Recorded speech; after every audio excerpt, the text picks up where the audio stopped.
Ассалаумалейкумдер. Мен Қазақстаннанмын. Қызылорда қаласынан келдім. 2 ай болды.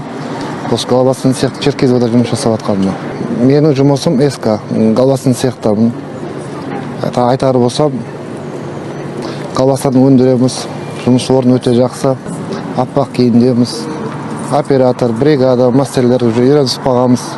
Жұмыс таза. Енді былай айтсам да болады. Операторлармен, мастерлермен бригада көз үйреніп қалған.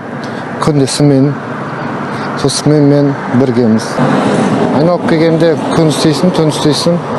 Үйреніп қалғаннан кейін жұмыс жеңіл. Айтатындай қиындығы жоқ. Оңай. Сол, бәріміз бір-бірімізге үйренісіп қалғанбыз. Біз Қазақстаннан Орал қаласынан автобуспен келдік. 2 ай біткеннен кейін автобустың ақшасы өндірілді проезді. Әр 15 күн сайын оклад, әр апта сайын, среда сайын аванс. Айлық жағы да әр белый зарплата уақытымен. Ол задержка деген жоқ.